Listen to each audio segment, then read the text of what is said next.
Hello everyone, welcome to part 3 of What If Izumadori was mekagojira. So yeah, I'm just going to talk to you guys about things that I didn't actually mention. By episode 1, and actually the time skip between, the years of time skip between episode 1 and part 2, basically, before part 2, Izuku was already in UA. But it's after it was after part 1. So yeah, Izuku got into a lot of colleges via hacking and all that. He made it seem that his quirk was basically just being robotic in design. So that's why he sent a lot of his sentinel droids to basically do that. So yeah. Anyways, continuing on. Izuku is doing some tests on Jira, which he named on what he named the female Shin Godzilla. He just named her Jira. And named the city, they named the one that is actually in the city, or is the city, Goji. So yeah. Continuing on, Izuku was running some tests on Jira as he's been doing this for a couple of months. Taking blood samples, testing, running experiments on her. So yeah, but none of this is actually ever inhumane. When she's tired of doing the experiments, Izuku called them off for the day, and give her lots of popsicles and lollipops for proceeding with the test. Yes, she actually has a good life. So yeah. Anyways, continuing on, Izuku was working inside of mekagojira as until he heard an alarm saying that saying that there's an kaiju out there. Izuku instantly fuses with the machine as he starts his journey to Japan. So yeah. Anyways, now we go back to everywhere else. So yeah, Izuku's doppelganger, the robot, is fighting Overhaul as he is using his superior design against Overhaul, but still ends up. But actually, in this version, he ends up cut in half. As everyone is shocked by this. So yeah. Overhaul is about to leave now has Eri as... Eri just seems depressed, as if she lost everything now. Her hope was basically at 1%. And that 1% would save her. The heroes could do nothing as Overhaul escaped. But Overhaul did not think when he went to his ginormous monstrous form. So yeah, basically, Izuku did not detect Overhaul's monstrous form. He detected Overhaul himself. So yeah, the rest of Japan is stumbling around and trying to think, why is he here? Is he here to just eradicate all the Japanese now? If you guys are wondering why I think this, go to episode 1 and you'll know why. let's just say he did a better job at Hitler, but for a better reason. Actually, no, that makes no sense. But basically, the Chinese had started a terrorist attack on a Japanese facility that had housed a lot of scientists all over the world. The scientists, some even were Chinese. When Izuku was killed, he fused with the mekagojira that was in the facility. So yeah, continue on. So yeah, actually we continue on with this. Izuku was on his way when Overhaul was about to leave. They all heard footsteps from behind.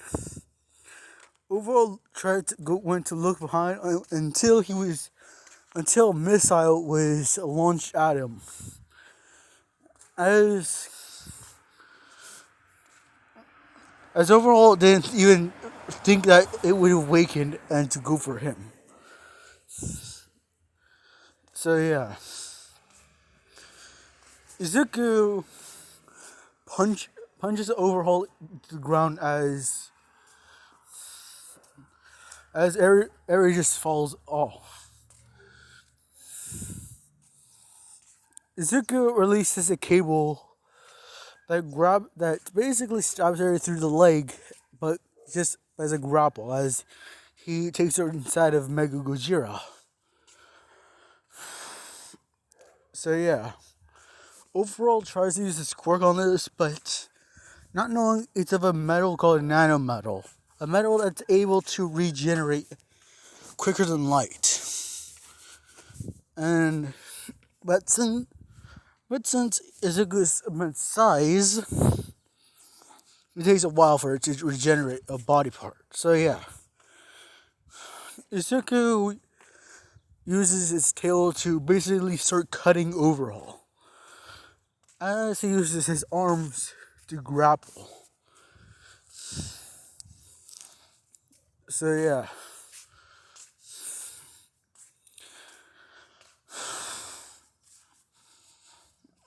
Izuku puts the machine on autopilot as Izuku moves through the metal like if he was swimming.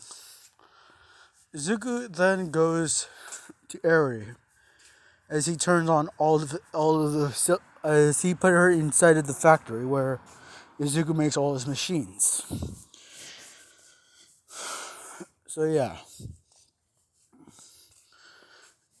Izuku sees Eri as she is just scared. Izuku is about to pull something out and she is just frightened, thinking he's gonna kill her. But Izuku just pulls out a popsicle. As Eri just walks over to him slowly.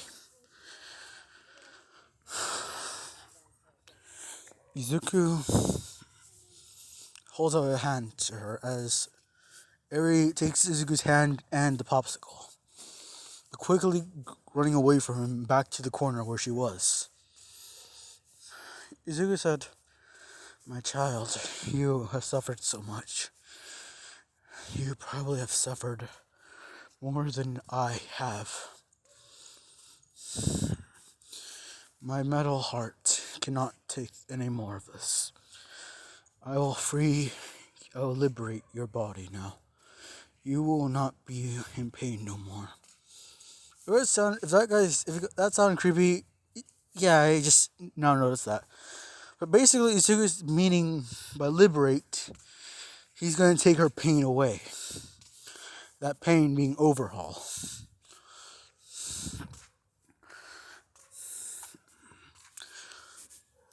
So yeah, Izuku was about to kill Overhaul when he was being blasted by a ginormous flame. And Izuku went back within the head as he saw the top 10 heroes fighting him. As they were called over from all over Japan to basically combat this monster.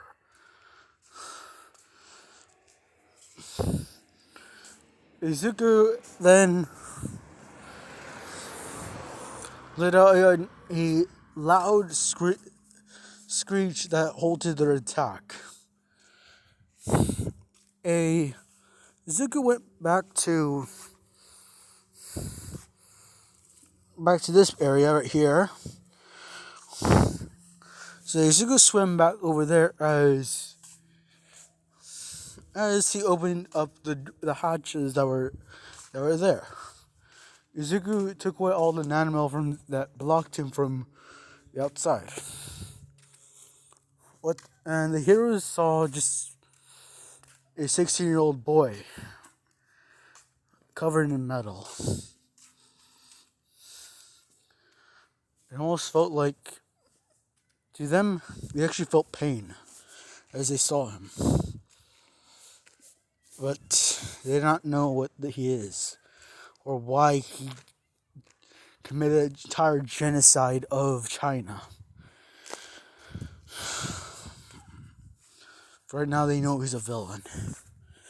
But none of them have the moral instincts to actually harm a child.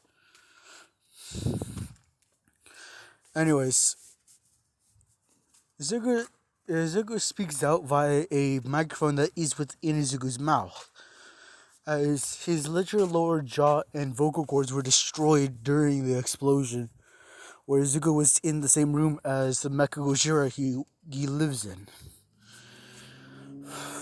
So yeah, Izuku then just says, people, pro heroes, I come in no harm. My only intent is to destroy this monster that is under my feet. I am Izuku Midoriya. I destroyed China for a reason you wouldn't understand. They took my family. They took everyone that was in that facility that they destroyed. Everyone, please. The Izuku Midoriya you all knew is a fake. They are soldiers that I created, but sent them out as I wanted to do a lot of things, not knowing when you guys would target me as a threat to humanity. I never wanted any of that. Please, I will not accept your forgiveness.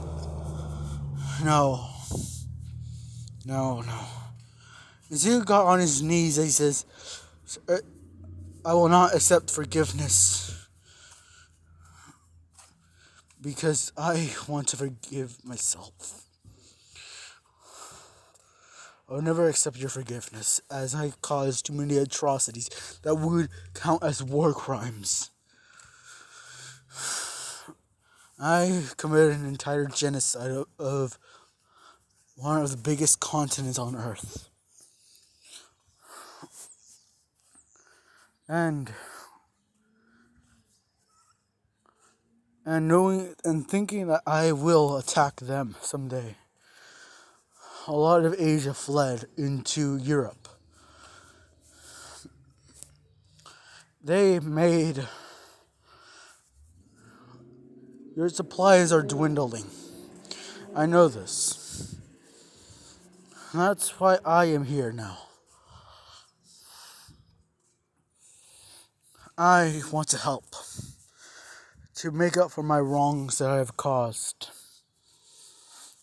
I'm here to save of humanity. As you can see, I've cleared the ozone. I took away all pollution that was in our atmosphere. If you are wondering why I'm bowing to people that I can easily kill off if I wanted to. Why? I'm no god. I'm no all-powerful being. I'm just a child inside a metal machine.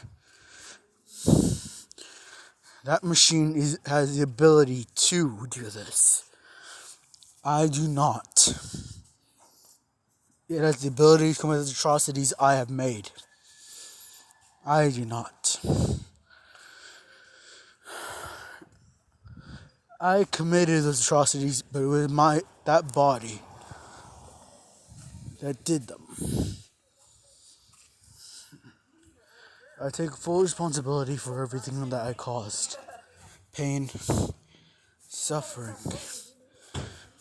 But I do not regret my actions. It was their fault that this happened. China destroyed a facility of Japan. You guys didn't know it was because they were, god damn it, because they were using flag on their shoulders that did not even, a country flag on their shoulder that did not exist. I promise all of you, I will liberate this world. No.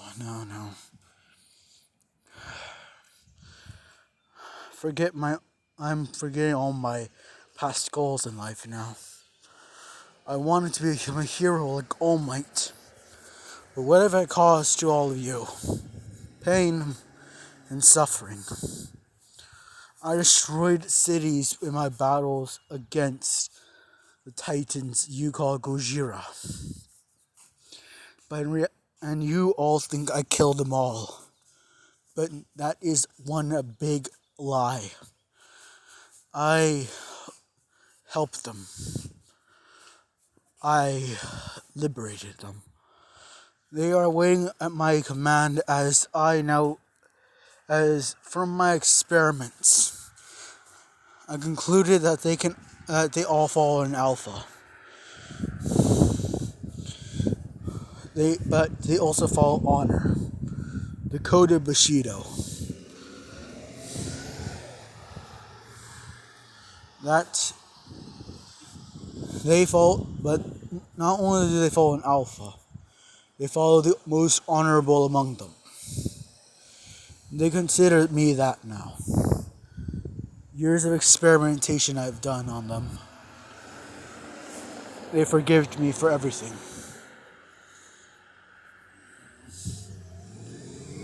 They forgave me for what I've done to them.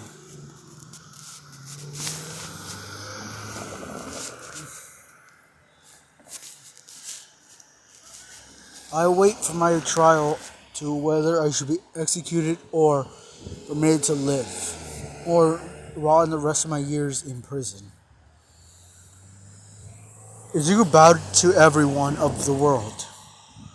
What they thought was a monster that was unstoppable, a god of machinery, was not that, but a child that was hurt, a child that was injured from war.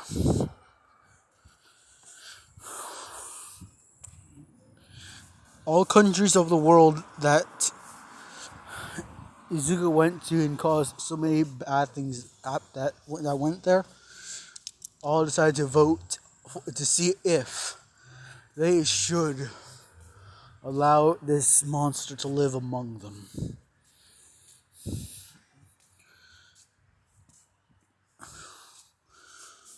Majority of the vote. A majority of the vote was to let it live among them.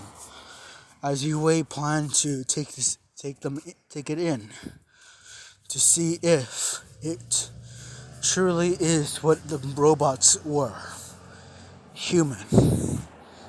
If it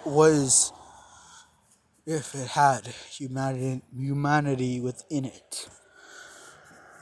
The rest of the world agreed to this as they voted, as the government now let the people to vote, as they voted to let it live and to go to UA.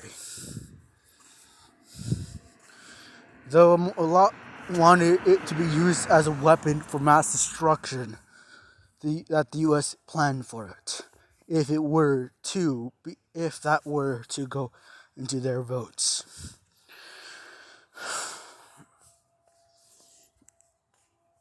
As the leading superpower, the United States posted the votes out all over the world. A lot of people wanted to live among them and be like a human, as it was that of a child. So yeah.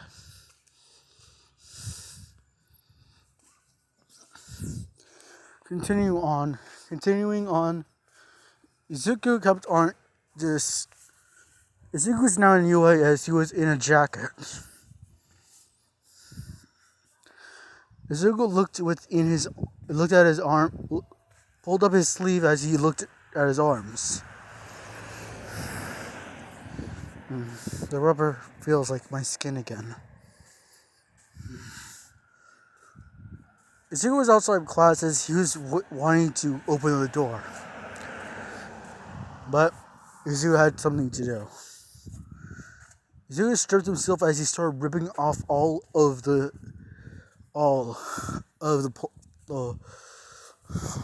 it. He started ripping off all of the fake flesh that the top scientist gave him to make him feel back like he was back again. At that, Izuku put on his clothes and went inside. Izuku walked inside the dorms as everyone just looked at him funny.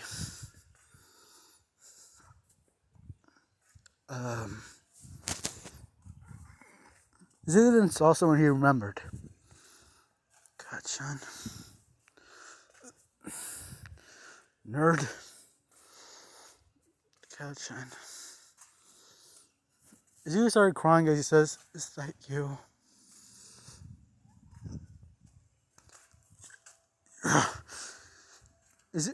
Izuku ran to hug his best friend as Makago punched him in the side of the neck.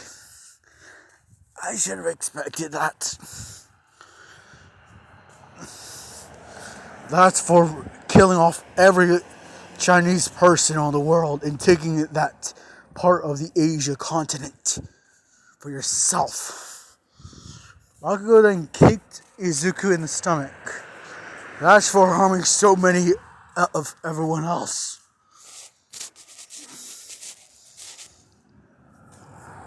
Makago then kicked Izuku again.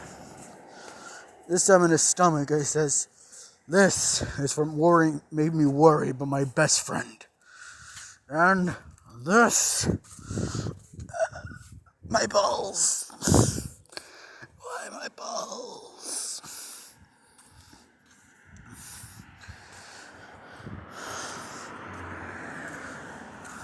That is for making making me think a robot replaced you. You fooled me, Izuku. That I did, which I'm impressed by. Idiot. So yeah, the girls helped him up as they took him to his room. Izuku placed his hand down on the room as he started generating artificial materials. They asked him how is he doing all this, as Izuku just says, "Well, oh no, they're nanites. Well, more of a nanometal.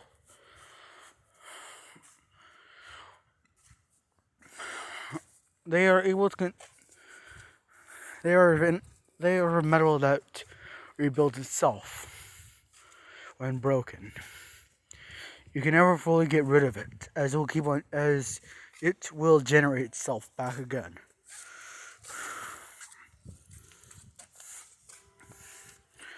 I lived alongside another that was like me.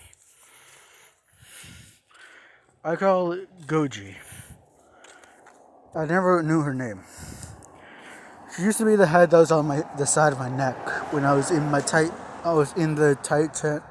my body.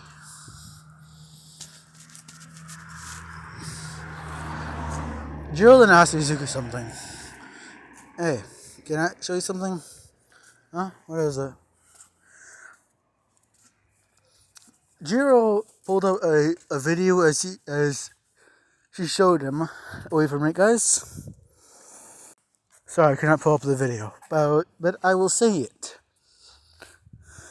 So yeah, she pulled up a video and it I'm never gonna give you up. I'm never gonna let you go. As Izuku heard this, Izuku instantly broke her phone in half. As Izuku grabbed the remaining pieces and ate it. As Izuku then instantly generated another phone from his mouth and spat it at her face. Here's your phone back.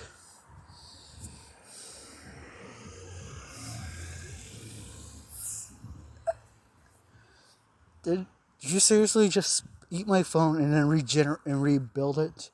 Yes, it's made of a strong material now. Plus, your phone was cracked. Literally, it was cracked to the point where you should have asked fat ass over here to make you another phone. Momo then instantly blushed as she said, That's very rude to call someone that. Oh, so those cheeks of yours are not thick at all. As Momo just blushed more as she just walked to her room.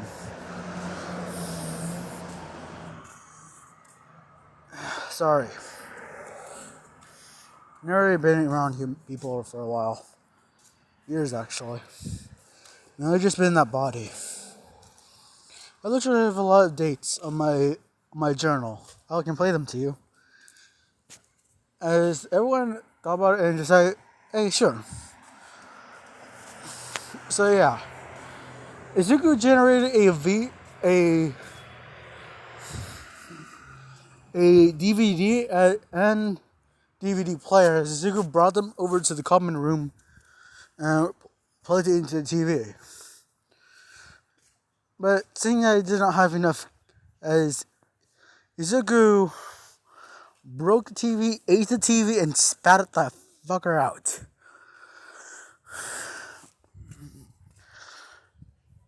So yeah, Izuku placed it onto it and then installed everything back onto it.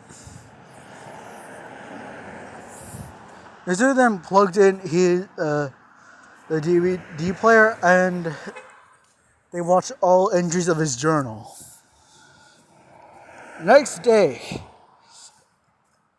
8 in the morning, journal 500, I saw a turtle. Journal 501.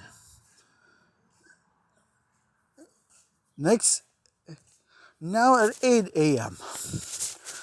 Journal 1,550,000. I saw a turtle. Nice looking turtle. I changed this time.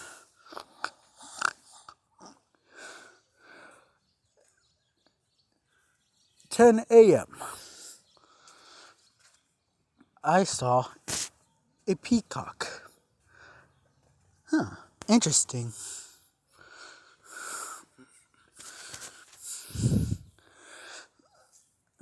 He said something else, an animal name.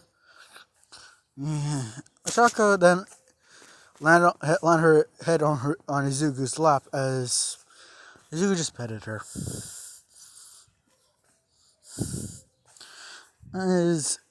Basically all the girls just fell asleep on Izuku's lap as well as but the guys just fell asleep everywhere else as on their beds as they got bored. Anyways, guys, I hope you guys like, comment, and subscribe, and I'll be in for today. Bye.